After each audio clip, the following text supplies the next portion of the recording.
Welcome to Solutions with Sagamore, a podcast produced by the Sagamore Institute that features solution-oriented conversations about key issues facing communities throughout Indiana, the United States, and the world. I'm your host, Tim Swearens. In this episode, Sagamore Fellow Derek Ruddleman discusses education-related issues with Indiana Secretary of Education Katie Jenner.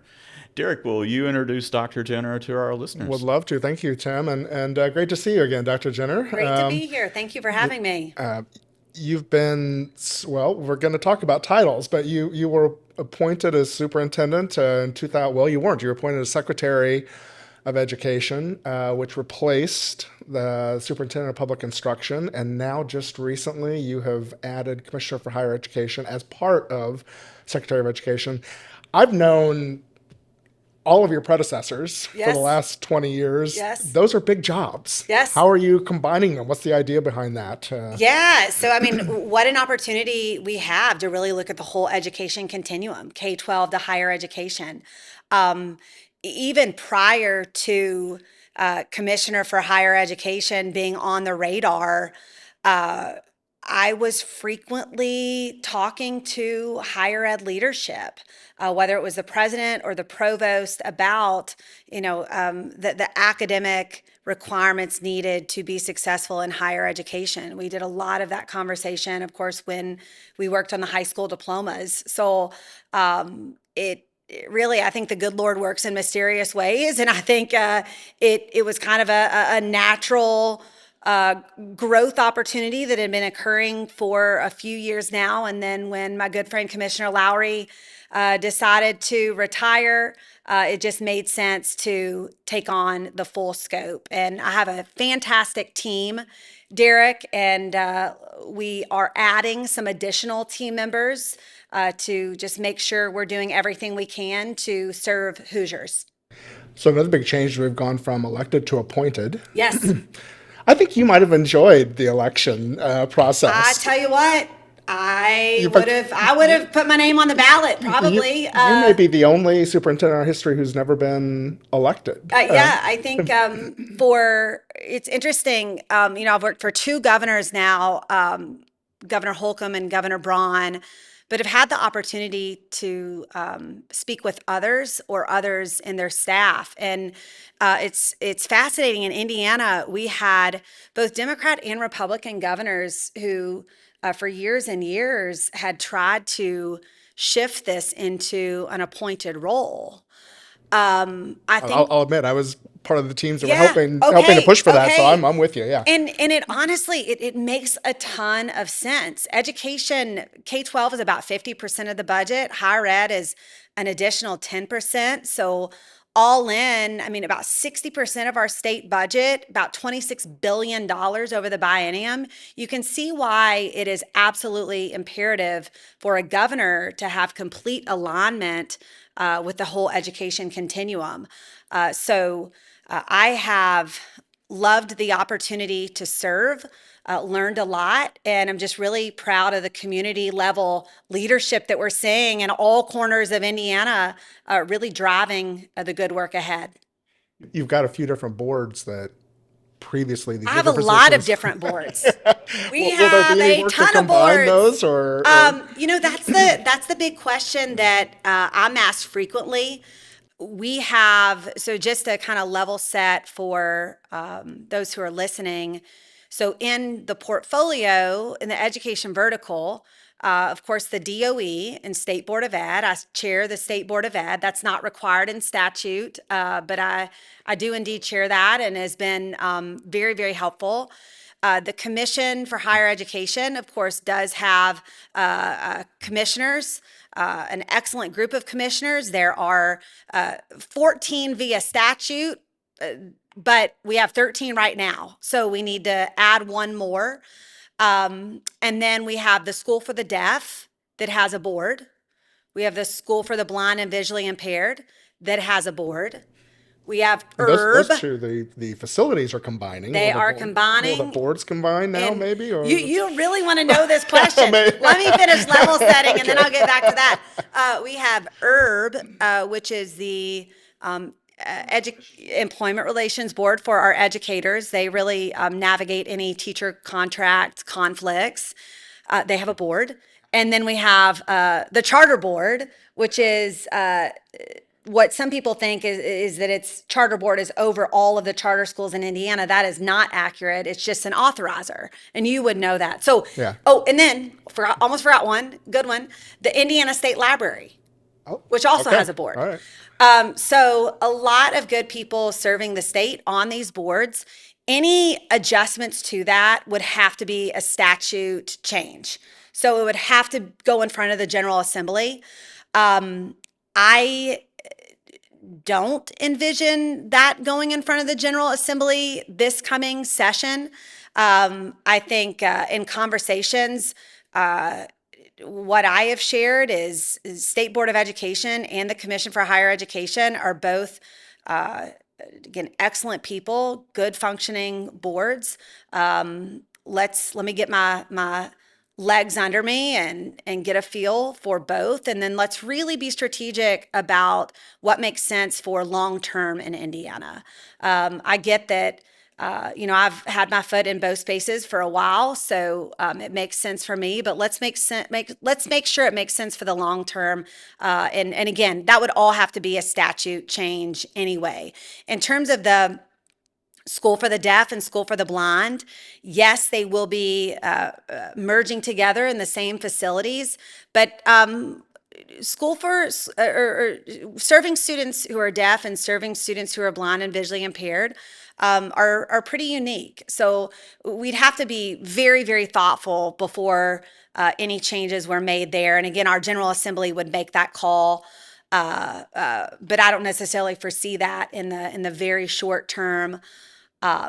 So right now we're just doing the best we can to understand where's the duplication of services that we may have between all of the agencies. How do we drive efficiencies?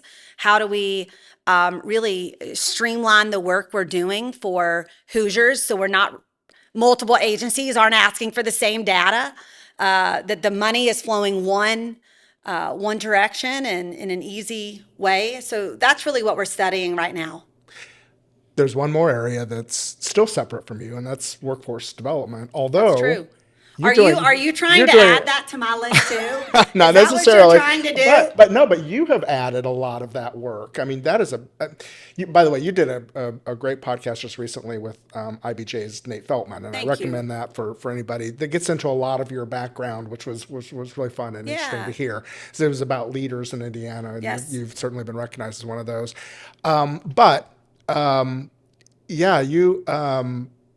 You come from a workforce background, having been at Ivy Tech, and you were a teacher at the high school level, I believe. So my degree, my original degree is in business. Yeah. So when I taught, my very favorite class to teach was entrepreneurship. I loved it. And by the way, if things don't work out, I would be glad to take any entrepreneurship job teaching because that's where you can really light the fire in kids and really take on what their unique interests are. And And you focused a lot on that in your current role. You were talking about Yes. the diploma changes and the accountability rule that you're working on now. So much focus on workforce outcomes. Yes. So you're why such the big focus there? Yeah, I think we have to really start with the human side of it. I mean, I'm here to serve Hoosiers and very specifically support the best future leaders, entrepreneurs, neighbors that we can have, which are our kids right now in the classroom. So that is the chief focus. And when we look at our diplomas as an example, it's really about supporting them and having the best social and economic mobility possible. I know you know Commissioner Lubbers, you know Commissioner Lowry, Stan Jones before that. Stan Jones before that. You know, also a number of our past governors. That has to remain our mission. You know, how do we make sure Hoosiers are best set up for the best possible life, that they might have. What do we need to do given we seem to be on a brink of major technological change? Jobs are going to change, jobs that we don't even know what they are today. Yes. How do we prepare students for the changes that ahead? Yeah, so we have made significant investments in artificial intelligence. I can remember in, I think it was spring of 2022, I had some teachers who, my inbox started getting flooded with some teachers who were concerned we're never going to be able to teach writing again because chat GPT and students are, and the potential for cheating. And we really took that problem and tried to solution find and ask the question of how might we identify problems and try to leverage AI for the good. It's here. So, how do we leverage it for the good? So, we launched a number of different grants focused on increasing one on one student tutoring, which is one of the best ways we can move the needle for our kids in reading and math. We also asked the question, how might we leverage AI to reduce teacher or faculty workload? So really their time can be spent on the human side. The artificial intelligence, though, absolutely is a topic that I frequently wake up and go to bed thinking about. It is evolving so quickly. It matters, of course, on the human side that our people are prepared, but there's also a national security threat, and if we don't get this right as a country. I mean, we know there was a Wall Street Journal article recently about China and how China and America were really in a similar race as what we saw in the Cold War. That article is not a before bed reading article. I will just flag that for any listener, but it is most certainly worth the read. And it matters. It matters for the people of our country. And again, it matters for our national security. So we're frequently talking to not only higher education experts, but business and industry experts from all over the state, from all over the country. There's no staying ahead of AI. In many respects, it's trying to learn as quickly and move at the pace to which, quite frankly, in education, we've never moved at the pace to which AI is moving. And so there's teaching our students how to be ready for that, and that's part of the challenge. And then there's how does it get infused in education? You touched upon that. Are we going to go as far as there's a Texas school out there that's made some news recently where it is all AI teaching, and there's just mostly a monitor in the classroom. Gosh, I even hate that. Given teacher shortages that we have, is that a direction that you see us going?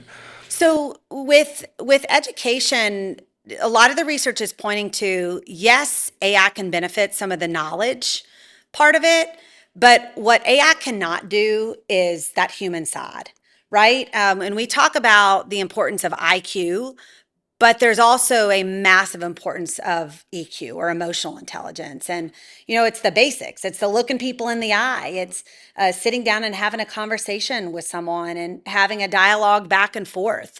That human side will demand human touch. So I think the relevance of and importance of teachers will remain and probably even accelerate as technology continues to push us. You had previously been at Ivy Tech where there was a lot of focus on workforce prep.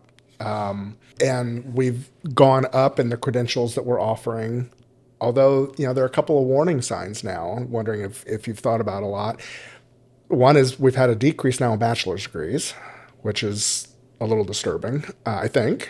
Then secondly, just the number of credentials that are out there. Yep. And how do we provide guidance to folks? And I guess on both fronts, trying to get more to go into 4-year, but then also helping them to choose where they go across the board. I think a group called Burning Glass that we're both familiar with, I think identified 1 million credentials that are out there now. Mm-hmm. I don't know how anybody sorts through that.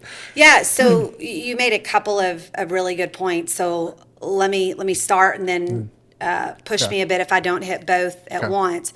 So Indiana, just a level set, this spring when we did the count, we had around 3,400 credentials in public higher education and an additional 3,000 in private higher education.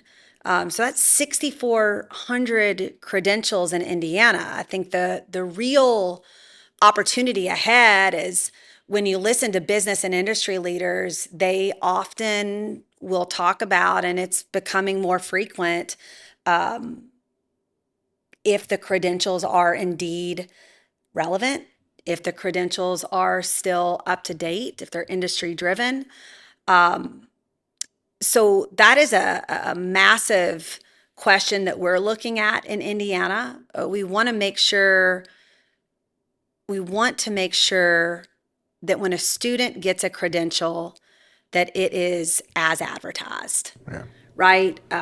Hopefully that they can get a job and a That decent hopefully salary, that right? they can get a job, get a decent salary, and again, that social and economic mobility. You asked another point that I wanted to hit on in addition to the credentials. So there's the number of credentials out there, and then there's, unfortunately, at the same time, a decrease in our bachelor's Oh, yes, degrees, that's which, exactly. which we were showing some Yeah, yeah, yeah. progress. And So educational attainment matters. We see that in the research. And it also matters what degree they get. Not every degree has the same return on investment for the student.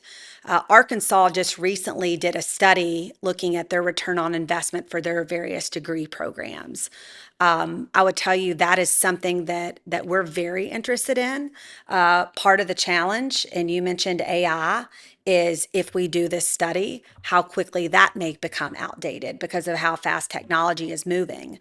But regardless, we have to make sure our credentials of value are strong, beneficial to the student, aligned with what the economy needs, or can in some way contribute to society, being a good citizen. So we for sure have some work to do there. Some positive that I'll flag, and if you're following Claire Fitty and Green's work with the Indiana iLab, we recently released the qualifications framework, which is essentially developing a stackable credential system, because we know so many talk Hoosiers. about that. What do you mean by stackable? Okay, to your earlier point about we're seeing an increase in certificates, but we're not seeing as many bachelor's degrees, right?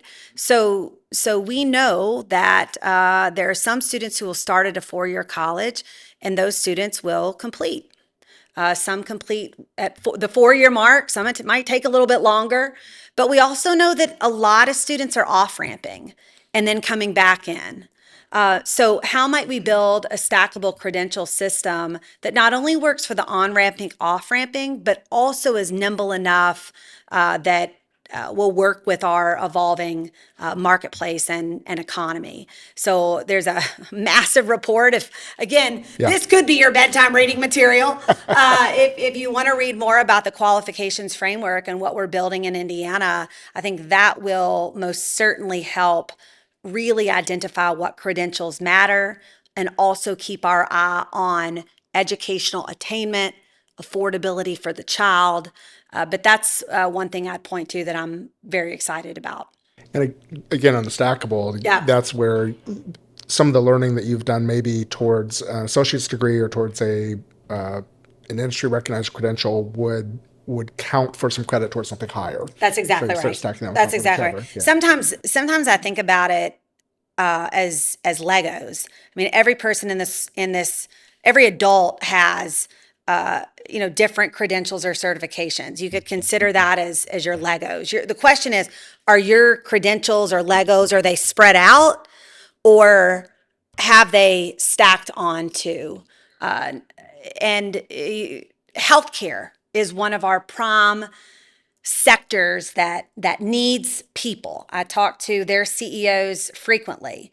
And when students are leaving high school, as an example, with a short-term healthcare credential, the big question ahead is, how do we keep them in the healthcare area and allow them to keep adding, even sometimes when they're working, We're seeing more employers pay for a credential, a stackable credential, while they are actually working there. So a lot of opportunity ahead. Whether fair or not, I'd be curious if you think it is fair. There's a perception, I think, that Hoosiers are not so anxious to go get more education, especially our adults. And that's challenging given the way the economy is changing. And if people want to keep their jobs, they've got to do that. And we're doing another project on boys and men, and boys just disappearing from the workforce, or men disappearing from the workforce. Is that fair? You're out about the That side. I'm on that team as well, looking at the Yeah. boys and men data, and that is not only fair, it is a very real. I don't know if I would call it a challenge. It's a reality that not only Indiana's facing, but our entire country is facing. Part of our challenge that we cannot shy away from is the fact that the value proposition right now for higher education, it's not just an Indiana brand. It is a national question that some are asking. I absolutely believe there is a significant value proposition, and we see that in the data, especially when you are very aware of your degree, what you're studying, and again, knowing what that return on investment for yourself might be when you invest in yourself in that degree. Keep going. Keep going on your question. Related to that, less than half of boys who graduate from high school go directly into higher education, either college or university. That's a decline. Yes. 42%. So it's interesting, over the past few decades, it has done a flip. So it used to be 60% of men going on, 40% of women. It is totally flipped. Now it's 58% women going on, 42% men. What we're seeing in the data is many of our young men are getting involved in career and technical education programs. That is, I see as a huge opportunity. Technical or career and technical education programs typically would lead to a stackable credential. So if a student gets a stackable credential in cybersecurity from Ivy Tech, that could potentially stack into something at one of our 4-year universities. So to me, looking at that high school space, and I often say passing the baton, you think about the relay racers who are running at a full sprint and they so beautifully pass the baton back at full speed. We have to pass the baton better. And I think that's a way to make sure our boys and men maybe leave with that career and technical education credential, but also know what options they have ahead. And if it is to provide for their family through a career, how could they also benefit themselves through additional education? We've started to dive into some of the data on that project, and you'll be hearing more about what we're finding from other places. But one thing you may know about already, when we looked at the K-12 data, at least up until middle school, boys are doing better than girls, with the exception of reading, which we've always known. But even there, it's only a small advantage for the girls. And what was really interesting was that boys lost less during COVID, according to iLearn and iRead, and then have gained more since COVID than the girls did. So I just something later, I guess, that happens. But Yeah, there's a book Richard Reeves wrote, I know you're familiar with it, called Of Boys and Men. That is, in my mind, one of the most interesting ways to lay out what we're seeing.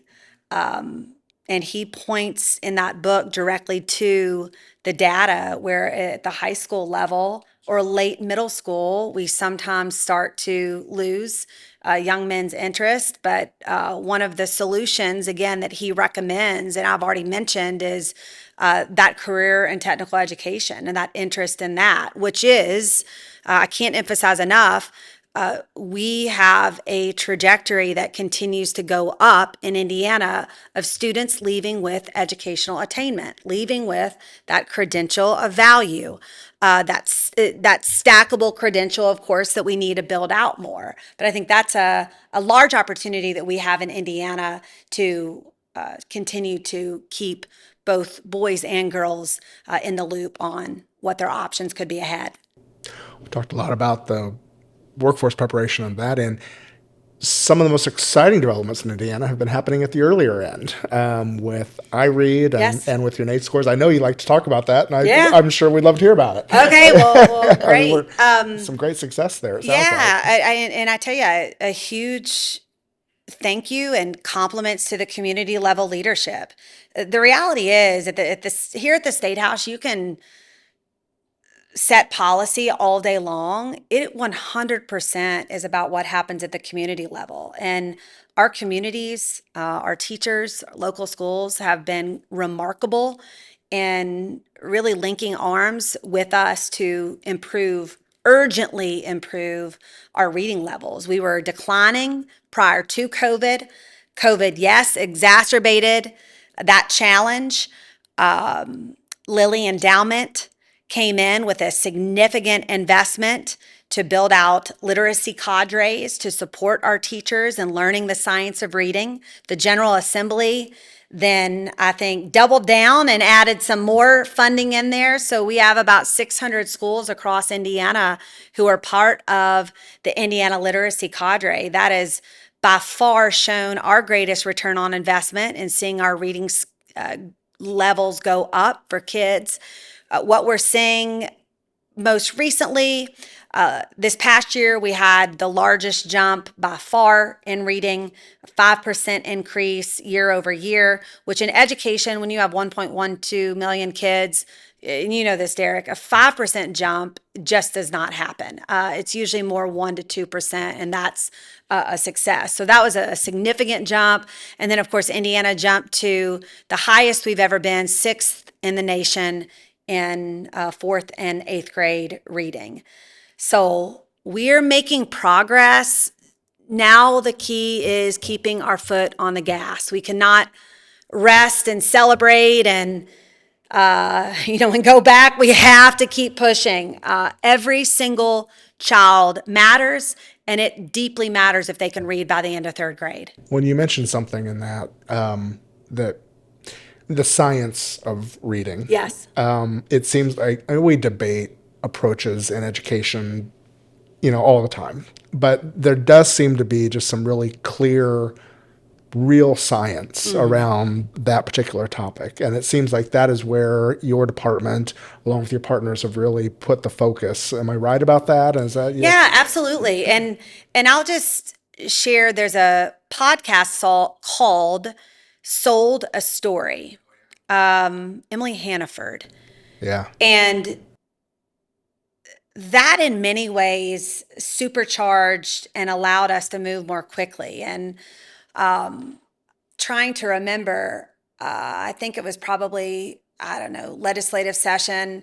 It was either 21 or 22 when within like a 2-day period, and I've shared this with both of these gentlemen, but we have, Republican Senator Aaron Freeman approached me, and then a Democrat Representative Ed Delaney approached me. Both had listened to that podcast, and both were like, we felt, I could feel their energy. They're like, we got to do something. There's something to that.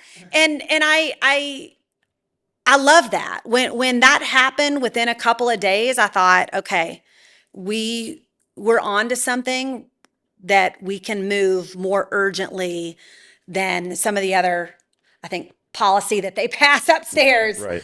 Because the energy is there, but no doubt the importance for kids in our state is there. And it is a great podcast. I just listened to it recently, and they really blew the whistle on this whole idea of whole language, as they call it. Yes. And instead, I don't know but decoding, I don't know all the right words in the That's reading okay. arena, That's all but right. that's not my Yeah. role. But yeah, more the phonics approach. Yeah, and when I talk to parents or grandparents or aunts and uncles, we're approaching the holidays, so hopefully when kids are at home, people will pick up a book with their young child. But the best way to see if a child is being taught through science of reading versus another way, for a non-educator, I would say, is when they're reading, if they're sounding out the word, versus when they're reading, if they're just guessing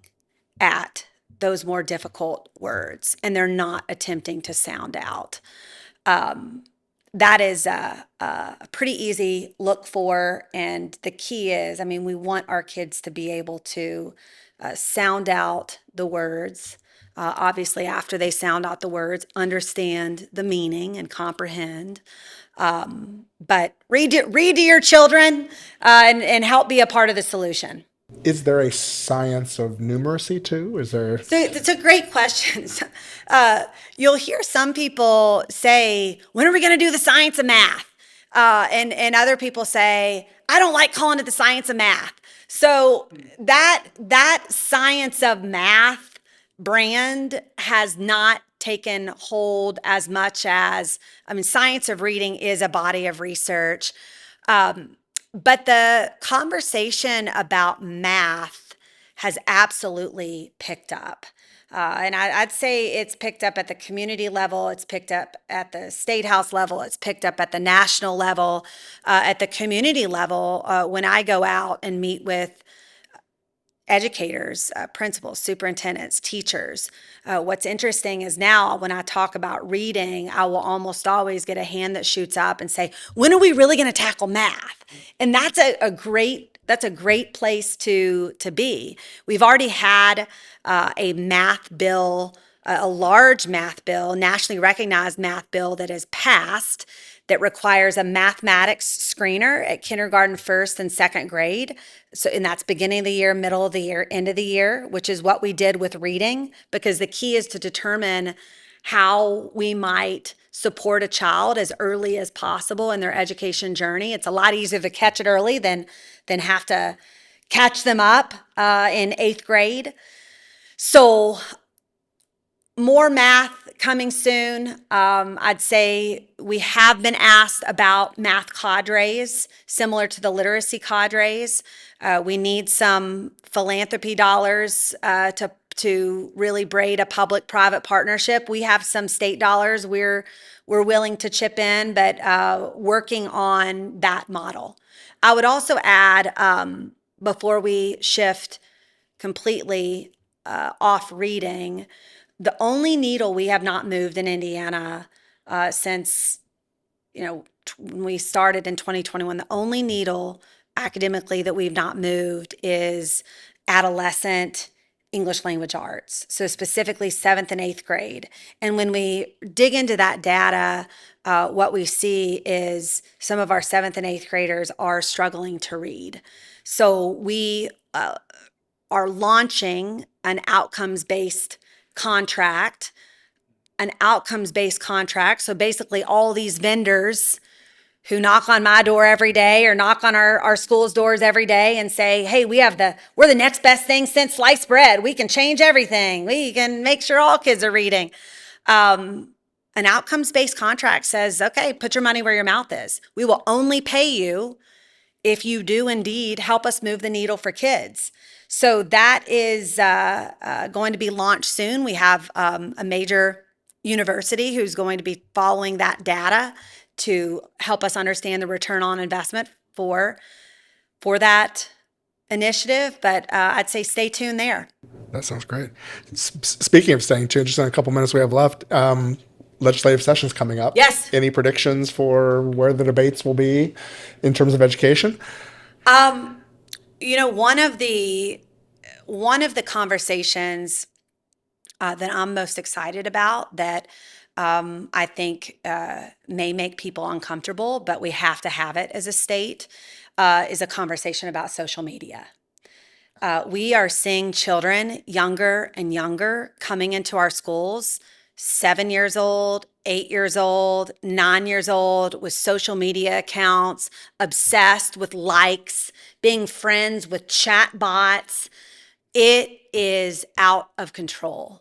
And that longitudinal research is something that I, as a parent of teenage daughters, I want to shout to the rooftop to other parents so that they're aware. The longitudinal outcomes we're seeing are really showing the impact negatively on academics, negatively on mental health, negatively on a number of different areas for our young children. So, as a state, I think at the very least, we need to have the conversation about social media in Indiana.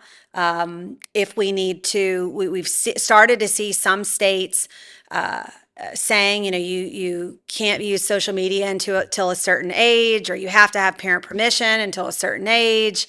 But right now, it is very much wild, wild west, and we are absolutely seeing the impacts of that.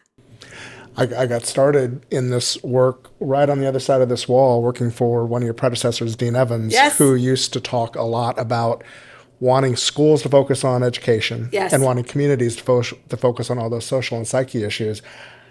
But what I hear you, and I hear from a lot of other places, we're past that point. The schools are the center point of a lot of what's happening with the social media and others. They're giving the, and so I hear the Secretary of Education talking about it.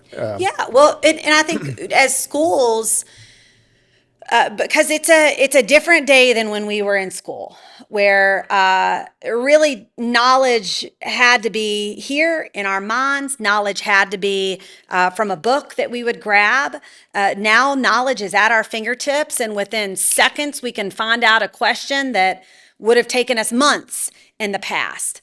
But and we're hearing this a lot from business and industry, but what is lacking and what we need to work on is a lot of the skill development.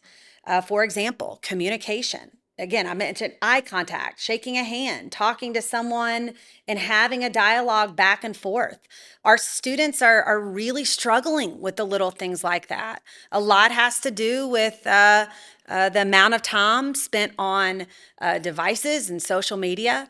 The other thing that business and industry flagged to us is collaboration. You think about, as a country, we were founded on different opinions, different ideas. They came together, they worked together, and set forth an incredible path for our country. We have to learn as a country to disagree better. There are going to be different opinions. But how do we sit and have a dialogue and get to the best possible decision? Students, that is not something that is innate. They have to practice that dialogue back and forth. And I tell you, the social media comments is not a way to practice. But yeah, go ahead. Is an emphasis on media literacy a part of the answer in helping students with, there's so much disinformation, misinformation out there that's being sent to them, helping them decipher what's true and what isn't? Yeah, I mean, media literacy has always been an important set of standards in Indiana. Understanding what the difference between a primary source and a secondary source. I think that becomes very important in this conversation. The other thing we're seeing with young children, and we see this with adults as well, I think adults, hopefully we know better, but it's the algorithms that really get set up based on what we're searching, or even, none of us have our cell phones on the table, but even conversations that you're having, it sets up an algorithm that may inform what a student sees. And again, I think we have to make sure parents and families have the knowledge and understanding of the impact that we're seeing. I think we have to put some of our tech companies on warning who are leveraging some of our children's data for wrong reasons. So again, I think that's a conversation that will be tough, but we must have it as a state. I know we're probably over time, and we may have heard the answers to these questions, but I told your team that I would close by asking, what are you most excited about for the next 3 years? Oh. And what keeps you up at night as you think about the next 3 years? Yeah. having teenage daughters keeps me up at night. I am a mom of almost 16-year-old twin daughters, and I think You're deep into being it. a parent in a role like this is pretty awesome, because I live all of what many of the other parents are going through. A number of things keep me up at night. The biggest is how can we continue to move at the pace to which we must? How can we make sure that all students are reading, that all students have quality access to STEM, that all students have a high school experience that really sets them up for the best social and economic mobility ahead? I could go on. I am not short on things that keep me up at night. What I'm excited about over the next 3 years, I was just at a national conference, and it's one of the premier national conferences in the country and for education. And Indiana, and we're such a humble state, so I'm going to say it, but Indiana was talked about over and over and over again for, again, the things that are happening around our state, and how we're not willing to shy away from a problem that is right there for kids, but instead we're really focused on a solution and not waiting. And I love when Indiana wins, because when Indiana wins, our kids win, our parents and families win, our state wins. So we're going to continue to be pioneers in driving something much better, I think, than what we have today. We'll also continue to be humble and acknowledge, like, oh, we tried that, but that didn't really work, so we're not going to invest in that anymore. We're going to shift our investment over here. I think we have to continue to be very transparent and honest with that. But I'd say over the next 3 years, we're going to continue to push in every way to get better for our students at both the K-12, higher education levels, and ultimately for our state. Well, I know what conference you're talking about, the Excel in Ed. That's right. That's the one. Used to attend those years ago. And it used to be Florida and Texas and Massachusetts. And those of us from Indiana, a couple of us, would be sitting in the back of the room just listening, trying to learn. And then it did flip when it was Mitch Daniels, Tony Bennett, and all of a sudden we went one year and Indiana was the presentation. And with your energy and your ideas, you've continued that, and really appreciate that. And it's great to hear that we continue to be out front. Well, thank you. So. And again, it is all of the people around the state who give me the energy and allow, quite frankly, the things that I can just point to. Look over there. Look over there. Here are all the cool things happening for kids. And again, we've got to keep our foot on the gas, and we certainly will. That's awesome. Thank you very much. Thank you very much. Thank you, Dr. Jenner and Derek. Sagamore Institute is an Indianapolis-based think tank focused on economic and educational opportunity, national defense, and civic health. To learn more about the issues discussed today, please visit sagamoreinstitute.org. Thank you for listening.